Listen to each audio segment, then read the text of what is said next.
What's going on, guys? Patrick here, and welcome back to another video. In this video, we're going to be doing a deep dive into the lead forms section of Tint Wiz. All right, getting within Tint Wiz here, we're going to be at the dashboard here, and we're going to go to the left and click on lead forms here. And then this is where all your lead forms will be located here. We're going to be setting up a brand new lead form. So we're going to go ahead and click on the add new, and we're just going to go over how to set up this lead form. So let's call this auto. I want to go ahead and make this the auto form. Now this is kind of like the home base for this particular lead form. It's going to show you statistics for the lead form today in the day, week, month, year, all time. So it'll kind of keep track and give you a little bit of analytics in regards to how this particular lead form is working. You can add notes here as well. There was a section where you can add notes. Maybe I had auto, but maybe auto, and then maybe the note is auto lead form. Oh, I don't know why I'm spelling those. Auto lead form for ABC dealership. Maybe you're trying to track the leads that come from a particular dealership, and this dealership sends these lead forms out. See, so you can that's another way that you can kind of use different lead forms. You can have lead forms for yourself within your business, maybe one lead form for automotive, one lead form for flat, one lead form for commercial, maybe one for marine, and then you can have like the same automotive lead form, but you have it for maybe for other people that are possibly helping you promote, and you want to kind of keep track of who's promoting it and what leads you're getting from those promotions. So then that way you can kind of focus and actually see who's actually performing for your leads, and maybe the ones that aren't performing as well. It's a good way to track it. So again, we're going to go into this auto lead here. And on the right here, this is going to be the copy, so you can copy the actual link here. You can also see a QR code here as well. I know that there have been some shops that are actually taking this QR code, turning it into a sticker, and then using that, like, and then making the sticker say something like interested in auto tint, and then like they can kind of click on this QR code and they'll be able to go get it, basically have the lead right there and then and use it that way. It's kind of like a nice, cool, different way to present your lead forms without actually like you're drawing, you're drawing interest in it instead of just like leaving a stack of business cards. Just something a little bit different. On the right here as well, you can actually use this code. You can copy an embed code and you can input this lead form within your websites. So that's also another option as well. So as the lead form itself, we're gonna go into what the lead form has and what it has to offer. So we're gonna go into the settings here. You can actually view the lead form right here as well to kind of see what it looks like as of right now. So if I click that, this is what it's gonna say here. And this is what the current lead form is gonna look like. So we're going to adjust it a little bit because basically this is the default one, right? So we're going to go into settings here. And so the form title is right here, get in contact, and you can have this preview on the right hand side. And you can hide the preview if you want, or show the preview, or you can open it independently just by clicking that button right there. So this is kind of going to give you a quick preview of what the lead form currently looks like. If you wanted to change the subtitle for the form, which is we're looking forward to hearing from you, or you want to change the form title, you can as well, just within these categories. I'm not, for me, it's great the way it is, but if you guys kind of want to change it and make it your own, you could totally do that as well. Underneath where you would change the titles is the form fields. So this one, everything that's checked will be within the form field, of course. So always the name, and then by default it's mobile and email, and that's what you see here. Your message too, they can input a message as well, and it can work just as great, giving specific details in regards to their particular needs. But if you want to maybe add their phone number, home phone number as well, maybe you wanted to add their vehicle, right? So for me, what I would want to do, since this is an automotive one, we're going to focus more on auto. I want their email. I don't need their home phone number, and I don't really need their address right now, because all they're looking for is information for Tint, right? We haven't closed the deal yet, so I really don't even need their address right now. We can get that at a later date. Now here, within the next section is required fields, right? So these are the fields that they need to fill out, and if they don't fill it out, they cannot install they cannot submit the request. So for me, everything that I ask for is everything that I want. There are no, maybe if you had phone and mobile, because maybe some people like have a landline and some people have just a mobile, and they're very literal in regards to which one is which.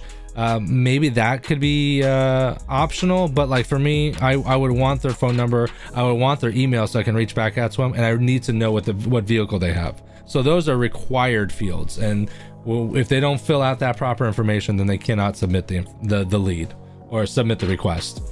Now there are some sections here, a custom field where you can add a new field. One thing that I like to do, you can pretty much add anything that you want, but one good question for me is, does the car currently have any existing film on there now?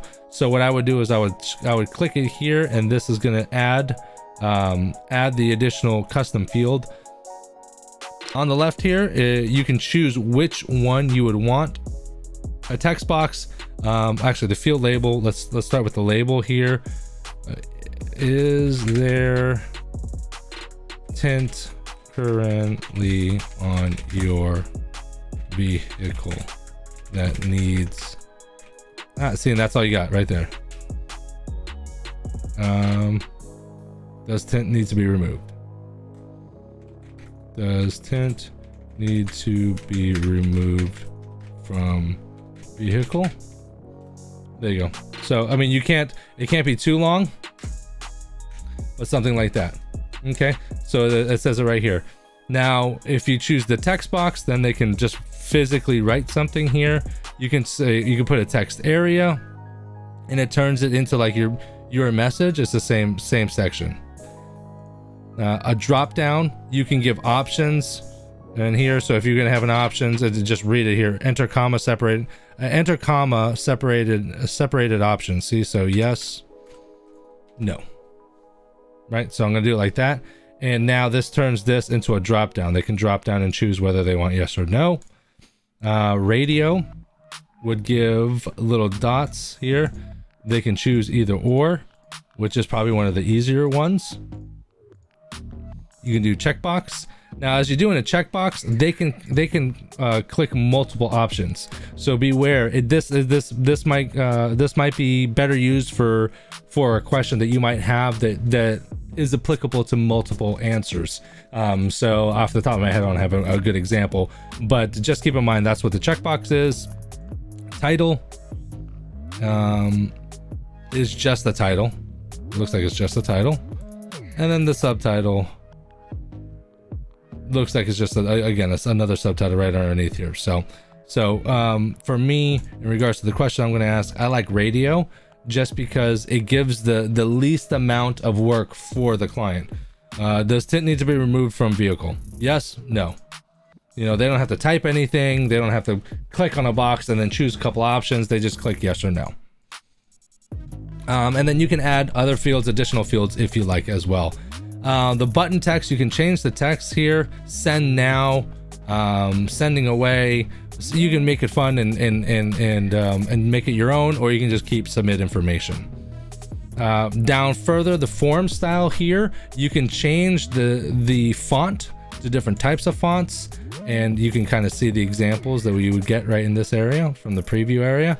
And now if you're into custom coding, then you can go into the CSS and do custom coding. I don't do codings, and I don't know a lot of tinters who do codings, so I don't even know how to get into this area. But if you know how to code, then I guess you know how to do this area. But that's what you would do it if you're going to do the custom coding. So there's a few other options here. There is, if they send the message and it's successfully sent, then this is the message that you would have here.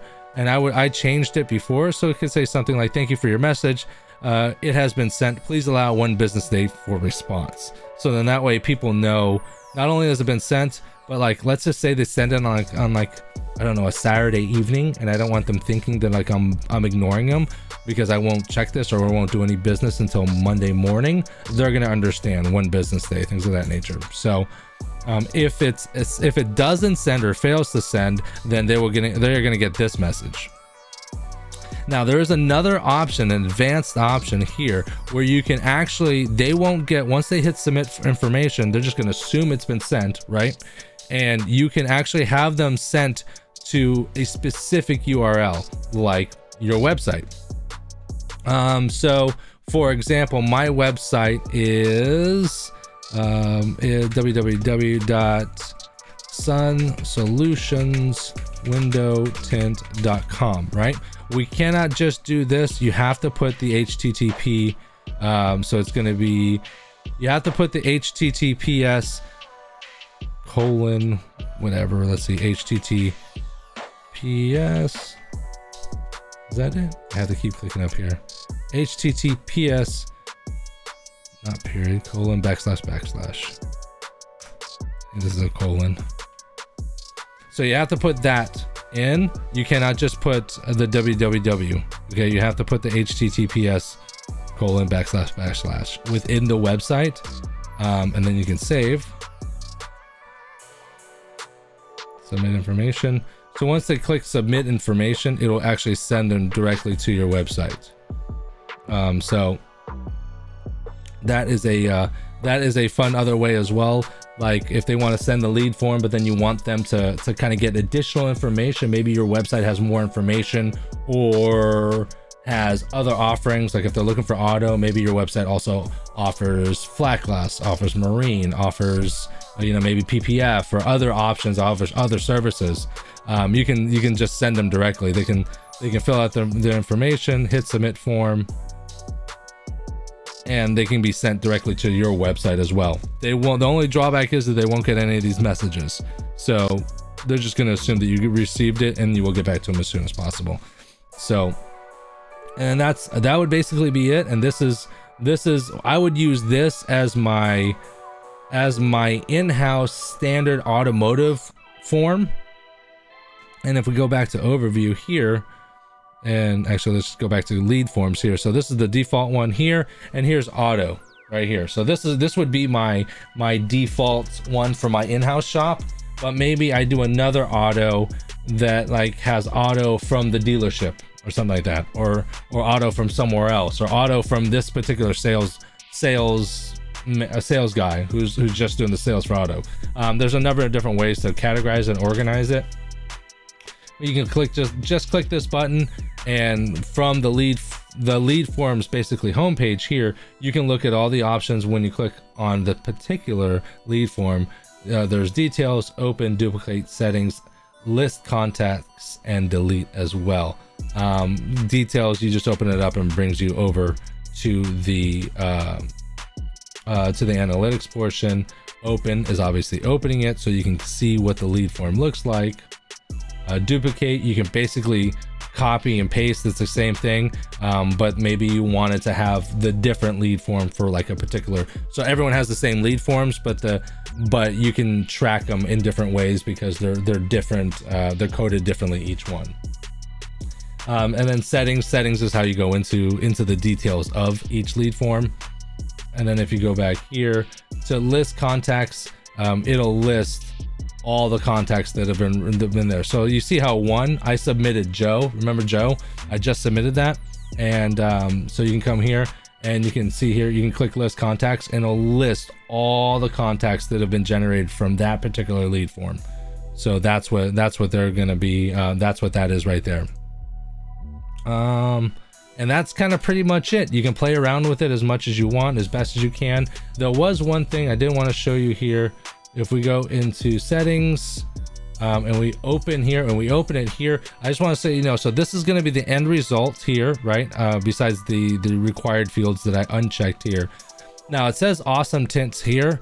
When you fill out your business information on the back end, like in regards to your account, from there, that's when you're going to be able to upload your business logo, and it'll also have your your address, and you also have your phone number as well, and then your business name as well. So it's not just going to say your business name here. It only says this here is because this is basically a test account that I use just to generate these videos.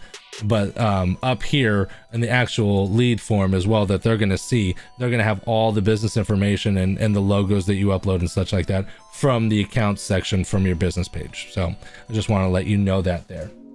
All right, guys, that's going to wrap it up for this video. We appreciate you spending the time to learn a little bit more about TintWiz. If you're interested in other videos, go ahead and check out the library that we have available, and we will see you next time.